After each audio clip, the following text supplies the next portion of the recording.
राधे कृष्ण दोस्तों, कैसे हैं आप। उम्मीद है आप सब अच्छे होंगे। दोस्तों, एक बार फिर से हम आपके सामने उपस्थित हैं एक नई वीडियो के साथ। आज की इस वीडियो के माध्यम से हम आपको बताएंगे पद्मा एकादशी के विषय में, जिसे हम परिवर्तनी एकादशी भी कहते हैं। क्या है ये परिवर्तनी एकादशी, इसका महत्व क्या है, इस एकादशी पर व्रत रखने पर आपको कौन सा शुभ फल प्राप्त होगा, इस एकादशी का व्रत का शुभ समय कौन सा है, इस व्रत की सरल और पौराणिक कथा कौन सी है, यह समस्त जानकारी आज हम अपनी वीडियो के माध्यम से आपको देंगे। तो कृपया अंत तक हमारे इस वीडियो के साथ आप बने रहिए। पद्मा एकादशी 29 अगस्त 2020 को है, जिसे हम परिवर्तनी एकादशी भी कहते हैं। इस एकादशी को पद्मा एकादशी और परिवर्तनी एकादशी इसलिए कहते हैं क्योंकि इस दिन भगवान श्री विष्णु के वामन अवतार की पूजा की जाती है। यह एकादशी भाद्रपद के शुक्ल पक्ष की है। चतुर्मास में भगवान विष्णु पाताल लोक में विश्राम करने के लिए चले जाते हैं। इस दौरान भगवान विष्णु पृथ्वी के समस्त कार्यों की जिम्मेदारी भगवान शिव को सौंप देते हैं। मान्यता है कि चतुर्मास में भगवान शिव माता पार्वती के साथ पृथ्वी का भ्रमण करते हैं। परिवर्तनी एकादशी को लेकर मान्यता है कि भाद्रपद मास की शुक्ल पक्ष की एकादशी तिथि को भगवान श्री विष्णु विश्राम के दौरान करवट बदलते हैं, इसलिए इस एकादशी को परिवर्तनी एकादशी के नाम से भी जाना जाता है। इस एकादशी को पद्मा एकादशी भी कहते हैं। आइए हम आपको बताते हैं परिवर्तनी एकादशी का क्या महत्व है। इस एकादशी का शास्त्रों में बहुत ही महत्व बताया गया है। असुरों द्वारा स्वर्ग छीन लेने के बाद देवताओं ने स्वर्ग की पुनः प्राप्ति के लिए पद्मा एकादशी के दिन भगवान श्री विष्णु और माँ श्री लक्ष्मी जी की पूजा की थी। इस एकादशी के पुण्य से देवता पुनः स्वर्ग पर अधिकार प्राप्त कर सके। पौराणिक कथाओं में परिवर्तनी एकादशी व्रत और पूजन का महत्व वाजपेयी यज्ञ के समान माना जाता है। इस एकादशी को भगवान विष्णु के वामन अवतार की श्रद्धा और उल्लास के साथ पूजा की जाती है। ऐसा माना जाता है कि एकादशी का व्रत रखने से सभी प्रकार के पापों से मुक्ति मिल जाती है। महाभारत की कथा में एकादशी व्रत का वर्णन आता है। भगवान श्री कृष्ण युधिष्ठिर और अर्जुन को एकादशी के महात्म्य के बारे में बताते हैं। इस दिन माता लक्ष्मी का भी पूजन किया जाता है। लक्ष्मी जी का पूजन धन की कमी को दूर करता है। पद्मा एकादशी के दिन भगवान श्री विष्णु के वामन अवतार की पूजा का महत्व होता है। जो व्यक्ति पद्मा एकादशी के दिन उनके वामन अवतार की पूजा करता है, वह एक साथ ब्रह्मा, विष्णु और शिव की पूजा का फल प्राप्त कर लेता है। ऐसा व्यक्ति पृथ्वी लोक में यश और सम्मान प्राप्त करता है तथा मृत्यु के बाद स्वर्ग लोक में स्थान प्राप्त करके चंद्रमा के समान चमकता है। पद्मा एकादशी के दिन जो भक्त कमल से वामन भगवान की पूजा करता है, उसकी सभी मनोकामनाएं पूर्ण होती हैं। तो दोस्तों, अब हम आपको बताते हैं इस एकादशी व्रत की पूजा विधि क्या है, आप इसको कैसे करें। एकादशी का व्रत दशमी की तिथि से ही आरंभ हो जाता है। व्रत का संकल्प एकादशी तिथि को ही शुभ मुहूर्त में लिया जाता है। परिवर्तनी एकादशी की तिथि पर स्नान करने के बाद पूजा आरंभ करें। भगवान विष्णु की स्तुति करें और पीले वस्तुओं से पूजा करें। पूजा में तुलसी, फल और तिल का उपयोग जरूर करें। व्रत का पारण यानी समापन द्वादशी तिथि पर ही विधि पूर्वक करें। पद्मा एकादशी के विषय में शास्त्र कहता है कि इस दिन चावल, दही एवं चांदी का दान करना अति उत्तम और फलदायी होता है। जो लोग किसी कारणवश पद्मा एकादशी का व्रत नहीं कर पाते, उन्हें पद्मा एकादशी के दिन भगवान विष्णु के विभिन्न अवतारों की कथा का पाठ करना चाहिए। विष्णु सहस्त्रनाम एवं रामायण का पाठ करना भी इस दिन उत्तम फलदायी होता है। चलिए दोस्तों, अब हम आपको बताते हैं पद्मा यानी परिवर्तनी एकादशी व्रत की पौराणिक और सरल कथा क्या है। ध्यान से सुनिए। इस कथा को सुनने मात्र से ही आपके सभी पापों का नाश होगा, आपको स्वर्ग की प्राप्ति होगी, आपके मन की सभी मनोकामनाएं पूर्ण होगी, माँ लक्ष्मी जी आप पर कृपा बरसाएंगे। एक समय युधिष्ठिर कहने लगे, हे भगवान, भाद्रपद शुक्ल एकादशी का नाम क्या है, इसकी विधि तथा इसका महत्व क्या है, कृपा करके हमें बताइए। तब भगवान श्री कृष्ण कहने लगे, इस पुण्य, स्वर्ग और मोक्ष को देने वाली तथा सब पापों का नाश करने वाली उत्तम वामन एकादशी का महत्व मैं तुमसे कहता हूँ, तो तुम ध्यानपूर्वक इसे सुनो।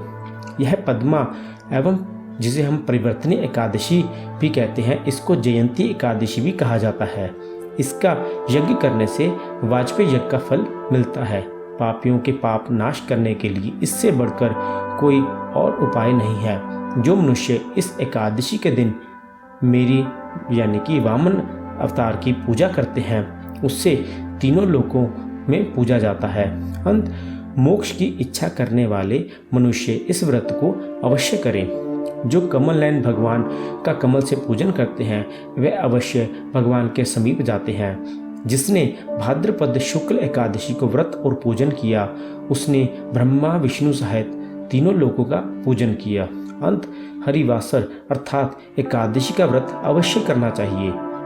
भगवान के वचन सुनकर युधिष्ठिर बोले, हे भगवान, मुझे अति संदेह हो रहा है कि आप किस प्रकार सोते हुए करवट लेते हैं तथा किस तरह राजा बलि को बांधा और वामन रूप रखकर क्या क्या लीलाएं की।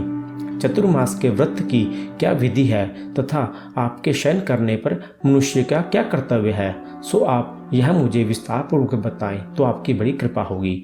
श्री कृष्ण कहने लगे, हे राजन, हे युधिष्ठिर, अब आप सब पापों को नष्ट करने वाली कथा ध्यान से सुने। त्रेता युग में बलि नामक एक दैत्य था। वह मेरा परम भक्ता, विविध प्रकार के वेद सूतकों से मेरा पूजन किया करता था और नित्य ही ब्राह्मणों का पूजन तथा यज्ञ के आयोजन करता था। लेकिन इंद्र से द्वेष के कारण उसने इंद्रलोक तथा सभी देवताओं को जीत लिया। इस कारण सभी देवता एकत्र होकर सोच विचार कर भगवान के पास गए। बृहस्पति सहित इंद्र देवता प्रभु के निकट जाकर और नतमस्तक होकर वेद मंत्रों द्वारा भगवान का पूजन और स्तुति करने लगे। अंत मैंने वामन रूप धारण करके 5वां अवतार लिया और फिर अत्यंत तेजस्वी रूप में राजा बलि को जीत लिया।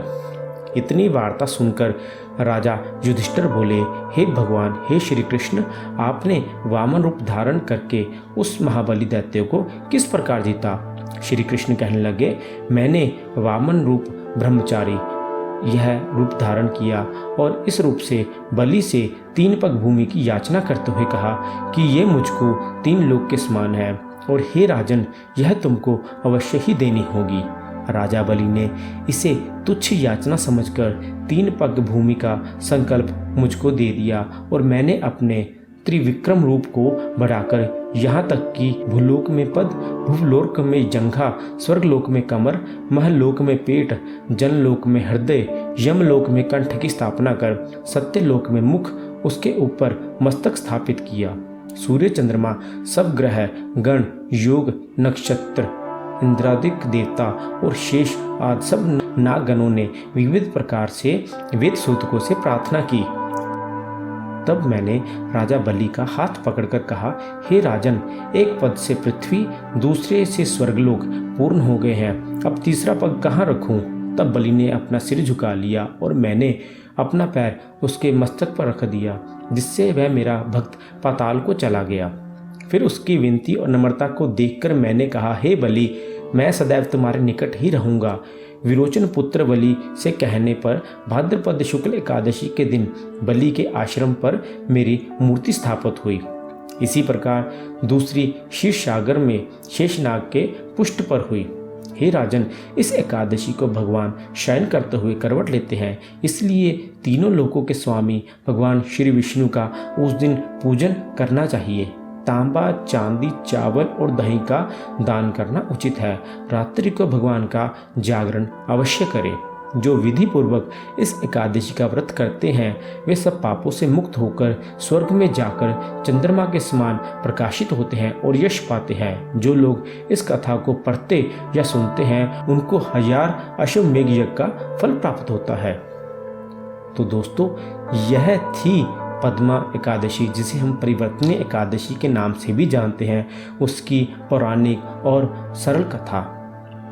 दोस्तों अब हम आपको बताते हैं परिवर्तनी एकादशी पूजन का शुभ समय, शुभ मुहूर्त कौन सा है। 28 अगस्त 2020 को सुबह 8:38 पर एकादशी तिथि आरंभ हो जाएगी। एकादशी तिथि समाप्त होगी 29 अगस्त 2020 को सुबह 8:17 पर। तो दोस्तों यह थी परिवर्तनी एकादशी व्रत के विषय में महत्वपूर्ण जानकारी। हमने अपनी इस वीडियो के माध्यम से आपको परिवर्तनी एकादशी व्रत की पौराणिक और सरल कथा, आपको व्रत कैसे आरंभ करना है, इसका शुभ मुहूर्त क्या है, इस एकादशी का क्या मतलब है, इससे आपको कौन सा फल प्राप्त होता है, यह समस्त जानकारी हमने अपने वीडियो के माध्यम से आपको प्रदान की है। अगर आपको हमारे द्वारा प्रदान की गई यह जानकारी अच्छी लगे तो आप कृपया इसे अपने दोस्तों मित्रों के साथ अवश्य शेयर करें। जैसा कि इस कथा के अंत में भगवान श्री कृष्ण ने बोला है कि जो भी इस कथा को सुनता है उसको भी 1000 अश्वमेध यज्ञ का फल प्राप्त होता है। तो आपने भी यह कथा सुनी है, आपको भी 1000 अश्वमेध यज्ञ का फल प्राप्त होगा। दोस्तों अगर आपको हमारी यह वीडियो अच्छी लगे तो इस वीडियो को अवश्य शेयर करें। अगर आप हमारे चैनल से और वीडियो निरंतर रूप से पाना चाहते हैं तो हमारे चैनल को सब्सक्राइब करें और रिंग बेल के बटन को ज़रूर दबाएं, जिससे कि आपको हमारी वीडियो सबसे पहले मिल सके। चलिए दोस्तों अब आप हमें दें इजाज़त, हम आपको अपनी अगली वीडियो में एक नए विषय के साथ मिलेंगे। तब तक आप हमारे साथ बने रहिए। राधे कृष्ण।